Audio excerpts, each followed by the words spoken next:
What's going on, everybody? It's your boy Spencer, and yes, this was going to be an in-person deck profile, but it's just taking far too long for me to get this done. It's just my cards are just not getting here for whatever reason that may be. I don't know. But anyways, I'm going to give you guys the Raidraptor deck profile, and I figured if I'm doing this, I might as well give you my side deck too. Normally, I don't do side decking cards, and I tell you guys as individualized, and I still kind of believe that philosophy. But given this format, I'm going to try to include side decking, just my preferred side decking style here. And hopefully you guys like that, and hopefully you guys, will appreciate that little change. And that comes along with me getting more experience with Yu-Gi-Oh! As well. But without further ado, let's just get into it here. I do run the 3 Raiden Kaiju just because it's a dark. And it's also not too big of an attack. You have 50 billion ways to get rid of them anyways, so not running Gamma is not really an issue at all in my opinion. The Mist Valley Apex Avion, which obviously is going to be part of your combo at the end phase of your, after you have Zexal out. With the Simorg Link. Raidraptor Tribute Lanius, what I found out recently, is like coming up to $30 now, so I'm very glad I have my copies of it while I got it for like less than $1. But that also comes with a Bora the Spear and a Zephyros the Elite. I do run 2 of the new Strange Lanius. It is a free extender, so normally you'd think, oh, you should run 3. But really, you still should try to go for the Zexal route just because it's your highest win percentage rate. So that's why I only run 2. The 3 Vanishing Lanius, obviously, super susceptible to like infinite permanent stuff, but still it's one of your best play starters, and you should have enough extenders throughout to make sure that this is a good enough card at 3. I only run 2 Mimic Lanius because you want 2 copies of it, but you don't want to really see it in your opening hand unless it's with Vanishing Lanius. It's not something that you're it's not a play starter by itself, unfortunately. I do run the 1 Kage Toki or Koge because if this does get infinite impermanence or something like that, you probably need at least 1 more card to jump on the field with you to make sure you have a chance, because you can do 1 card combos with 4 Strix, but you got to make sure you get that second card on the field. So I run 1 of those. It's also a dark, which is nice. The 1 Barrier Statue of the Stormens, obviously. The 2 Singing Lanius.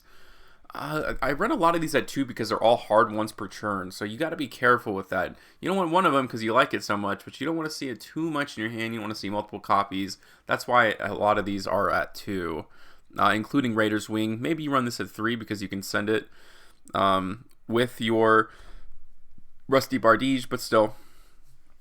The 2 Heal Eagle, which is quite nice to recur some of these. Because Soulshade Force obviously is going to help you go into Infinity, but also Revolution Falcon, so you may need to get that back to your hand if they are able to break your board. And last, for the monsters, we have Raidraptor Pain Lanius, basically just a free special summon. And I think in my previous version I did not run a lure, or I think I ran it at 2, but for sure you're going to want to run it at 3 for the consistency purposes.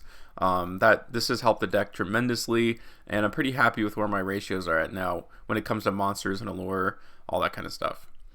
The 1 Shave Force, the 1 Rank Up Magic Raid Force, I don't even think there's a target on the deck for this, but you have to send it for the Zexal combo, so it's just something you're going to have to do. Maybe, I know before I put like Heal Eagle in and I've taken out like 1 of these, but you really do just want these 1 card combos. The 1 Foolish Burial is going to mostly send Mimicry Lanius, although maybe if you have in your hand already, you can send a Raider's Wing if you prefer to do it that way. The 1 Monster Reborn is just a good combo extender. The Rank Up Magic Phantom Knight's Force, which is going to be used with Rusty and your Dark Rebellion to go into Dark Requiem. The 1 Raider's Nest, it's going to be searchable. It's going to help extend your combos. You don't want to see it too much. You want to make sure that you search it to your hand. I do run the 2 Living Fossil because these are basically all level 4s, and it's a good extender, especially if you can Foolish Burial and you have 1 of these in your hand. You can use the Mimicry Lanius, and normally it would vanish, but if you use it as Xyz material, you can detach it and it will still go to the graveyard, which is really nice. I do run the 1 Phantom Knights of Shade Brigandine in case you need to search it off Rusty to get your Dark Rebellion, whatever the case may be. It's also just a free extender.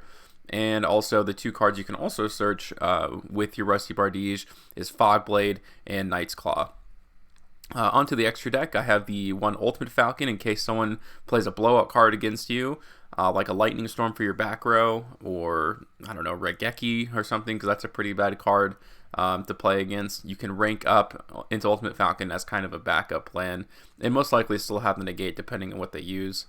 The one Satellite Cannon, if your opponent can't do anything during the Zexal turn or something like that, or you really stop their plays and they try to just plop 5 down and end your turn, you activate, obviously, the new Phantom Knight's rank up force, or whatever it's called.